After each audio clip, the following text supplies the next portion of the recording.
ప్రభునామ స్తోత్రములండి. మీ అందరికీ నా వందనాలు. అందరూ బాగున్నారండి. ఈనాటి వాక్య ధ్యానంలోనికి వెళ్ళే ముందు ప్రార్థన చేసుకుని వాక్యాన్ని ధ్యానించుకుందామండి. పరిశుద్ధమైన మా తండ్రి, మీ పాదమునకు వందనం, స్తోత్రం నాయన. గొప్ప దేవుడిగా, తండ్రిగా, తోడుగా ఉన్నందుకు వందనాలయ్యా. ఈ దినం నాయన ప్రభా మాకు ఆశీర్వాదకరంగా చేయండి. ఆరాధన అంతట్లో మీరుండండి. ఆత్మతో సత్యముతో మిమ్మల్ని ఆరాధించే కృప మాకు అనుగ్రహించమని, నేను ఈ దినమంతట్లో మీ సన్నిధి సహాయం అనుగ్రహించమని, ఎక్కడెక్కడైతే ఆరాధనలు జరుగుతున్నాయో వాటల్లో మీరుండి మీరు మహిమ పొందమని మీకే వందనాలు చెల్లిస్తూ యేసుక్రీస్తు పరిశుద్ధ నామమున ప్రార్థించి ప్రారంభించుకొంచున్నాము మా తండ్రి, ఆమేన్. మొదటి దినవృత్తాంతములు 16వ అధ్యాయము 10వ వచనాన్ని ధ్యానించుకుందామండి. ఆయన పరిశుద్ధ నామమును బట్టి అతిశయించుడి, యెహోవాను ఎదుకువారు హృదయమునందు సంతోషించుదురు గాక.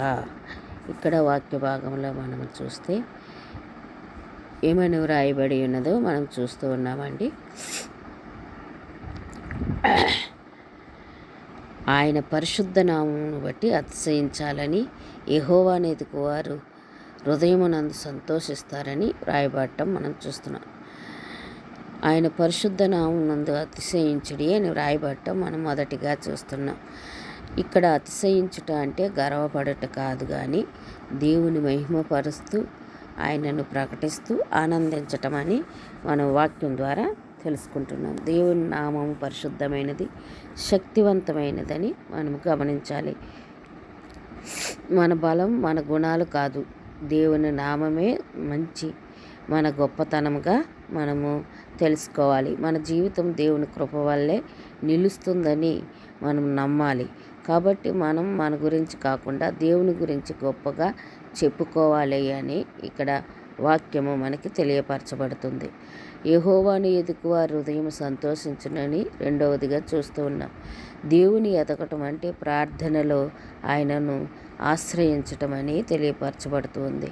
వాక్యాన్ని చదవటం, ఆయన చిత్తాన్ని తెలుసుకోవటం. వాక్యాన్ని ఎప్పుడైతే చదువుతూ ఉంటామో అప్పుడు ఆయన చిత్తం ఏంటో మనకు తెలుస్తుందండి. మరి నిజమైన ఆనందం అప్పుడు పొందుతామని వాక్యం తెలియపరచబడుతుంది. పరిస్థితులు ఎలా ఉన్నా హృదయంలో శాంతి ఉంటుందని ఈ వాక్యం ద్వారా మనము నేర్చుకుంటూ ఉన్నాం. దేవుని నామములోనే మనం గర్వపడాలి. దేవుని వెతికినప్పుడు నిజమైన సంతోషం మన హృదయంలోనికి వస్తుంది. ప్రపంచంలో ఆనందం తాత్కాలికం, కానీ దేవునిలో ఆనందం శాశ్వతంగా ఉంటుంది. ఇక్కడ మనం చూసినట్లయితే దేవుని నామములో అతిశయించుడి అని ఉండటం చూస్తున్నాం.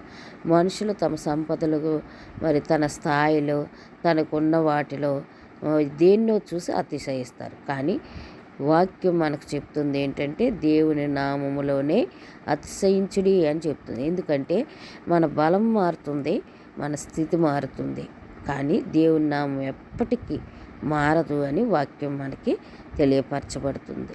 యెహోవాను ఎతికేవారు ఎప్పుడు ఖాళీగా తిరిగి రారని వాక్యం సెలవిస్తుంది. వారి హృదయం సంతోషంతో నిండిపోతుంది. కాబట్టి మనము దేవునిలోనే ఆనందించేవారుగా ఉండాలి, ఆయనను ఎదికేవారుగా ఉండాలని వాక్యం మనకి తెలియపరచబడుతుంది. ఆయన పరిశుద్ధ నామమునందు అతిశయించుడి అని రాయబడటం చూస్తున్నాం.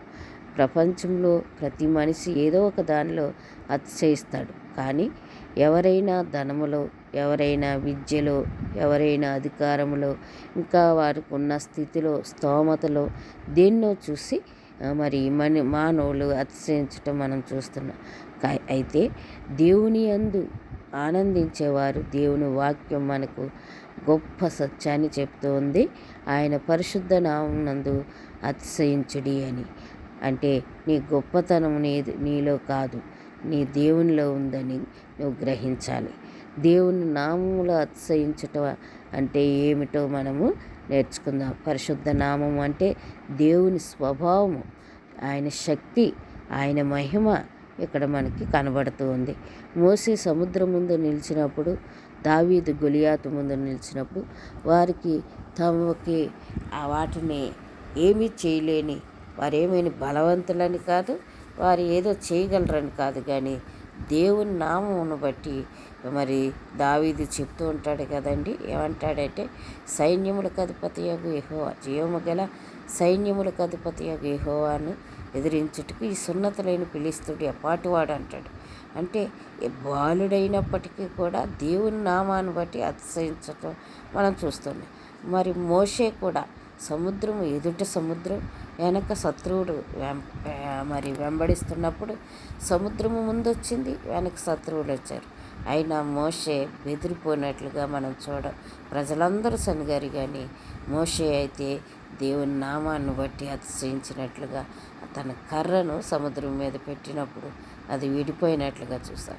భక్తులు దేవుని నామాన్ని బట్టి అతిశయించారు, కానీ వారి స్థితిని బట్టి వారి స్తోమతను బట్టి వారు అతిశయించలేదని మనం వాక్యం ద్వారా నేర్చుకుంటాం. ఎందుకు దేవునిలోనే అతిశయించాలి అనే అనుమానం మనకు వచ్చినట్లయితే, మన సంపద శాశ్వతం కాదు కదండి. మన ఆరోగ్యం ఎప్పటికీ ఒకేలా ఉండదు. మనుషులు మనల్ని వదిలి వెళ్ళిపోవచ్చు, కానీ దేవుడు మారనివాడు, మార్పు చెందనివాడు. ఆయన నామము శాశ్వతమైనది. కాబట్టి ఇర్మియా గ్రంథంలో మనం చూసినట్లయితే ఇర్మియా 9:23లో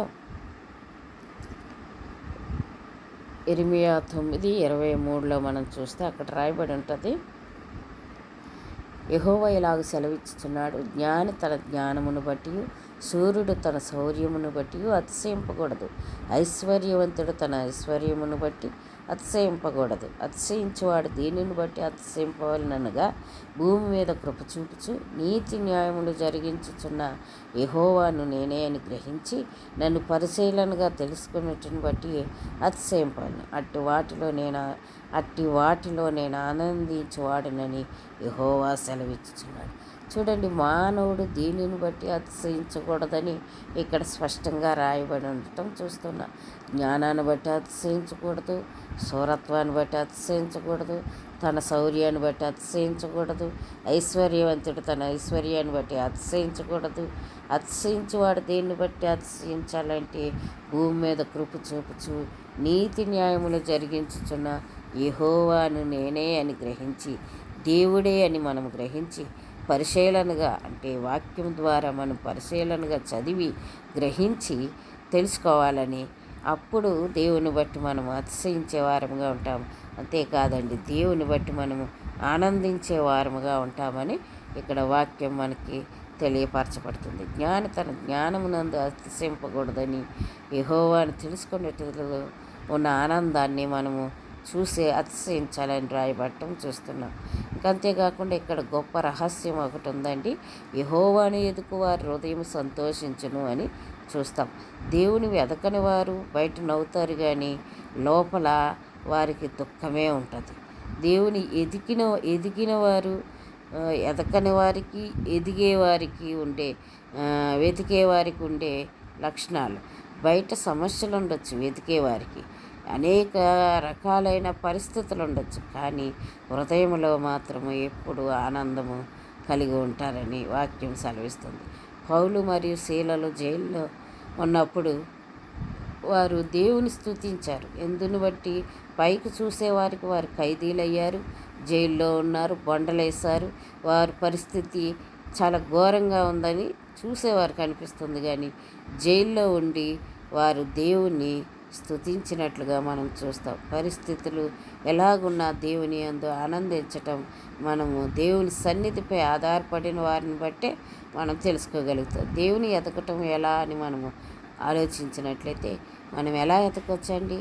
ప్రార్థనలో ఎతకొచ్చు, వాక్యంలో ఎతకొచ్చు, స్తుతి ద్వారా దేవుని ఎతకొచ్చు. అందుకనే ఇర్మియా గ్రంథంలో మనం చూస్తే ఇర్మియా 29వ అధ్యాయంలో మనకి తెలియపరచబడుతూ ఉంటుందండి. ఇర్మియా 29:13 వచనం చూస్తే అక్కడ రాయబడి ఉంటుంది, మీరు నన్ను వెతికిన ఎడల, పూర్ణ మనసుతో నన్ను గూర్చి విచారణ చేయని ఎడల మీరు నన్ను కనుగొందురు. ఎలాగంటండి? ఆయన ఎదిగేవారంగా ఉండాలి. మామూలుగా ఎదగటం కాదు, కానీ పూర్ణ మనసుతో ఆయనను గూర్చి వెతికేవారిగా ఉండాలి. ఆయనను గూర్చి విచారణ చేయువారిగా ఉండాలి. అప్పుడు ఆయనను కనుగొన్నప్పుడు మనం ఆయనను బట్టి ఏం చేస్తామండి? మన హృదయము సంతోషిస్తుంది. అప్పుడు మీరు మీ పూర్ణ హృదయంతో నన్ను వెతికిన యెడల కనుకొందరు అని రాయబడటం మనం చూస్తున్నాం. ఈరోజు మనం మన జీవితాన్ని పరిశీలించుకుందాం. మనం దేనిలో అతిశయించుతున్నామో ప్రశ్నించుకుందాం. మన ఆనందం ఎక్కడి నుంచి వస్తుందో ఆలోచిద్దాం. ఈరోజు నిర్ణయం తీసుకుందాం. నేను దేవుని నామంలోనే అతిశయిస్తానని, నేను యెహోవాని వెతుకుతానని దేవుడు వాగ్దానం చేస్తున్నాడు. నీ హృదయం సంతోషంతో నిండిపోతుందని. మరి మనం ఆ రీతిగా ఈ లోకములో ఉన్న విషయాలలో కాకుండా దేవుని నామములోనే అతిశయించుటకు మనకి సహాయం దేవుడు చేయునుగాక. మా హృదయాలు నేను వెతుకుతూ ఉండినట్లు కృప చూపము. మా జీవితాలను నీ సంతోషంతో నింపమని దేవుని సన్నిధికి వెళ్ళి దేవుని అడుగుదాం. అలాగా అటువంటి కృప దేవుడు మన అందరికీ అనుగ్రహించునుగాక. ప్రార్థన చేసుకుందామండి. పరిశుద్ధమైన మా తండ్రి, మీ పాదములకు వందనం, స్తోత్రం నాయన. గొప్ప దేవుడు నాయన, ఈ దినం నాయన మీ వాక్యం ద్వారా మాతో మాట్లాడి మమ్మల్ని బలపరిచినందుకు వందనాలు చెల్లిస్తున్నాను దేవా. పూర్ణ హృదయంతో వెతకాలని మీ వాక్యం ద్వారా నేను యెహోవా నామములోనే అతిశయించుదనని నీ భక్తులు సెలవిచ్చినట్లుగా మేము కూడా మీ పరిశుద్ధ నామమునందు అతిశయించడానికి సహాయం చేయండి. యెహోవాను ఎదుకువారి హృదయం సంతోషించనని మీ వాక్యం సెలవిచ్చినట్లుగా మిమ్మల్ని వెతికే వారముగా మా హృదయము మీ అందు ఆనందపడేటట్లుగా కృప చూపించమని, ఈ దినం మీ సన్నిధి మాకు తోడుగా ఉంచమని నాయన, ఆరాధన అంతట్లో మీరు తోడుగా ఉండి మీరు మహిమ పొందమని యేసుక్రీస్తు పరిశుద్ధ నామమున ప్రార్థించి వేడుకొంచున్నాను మా తండ్రి. ఆమేన్. ఆమేన్.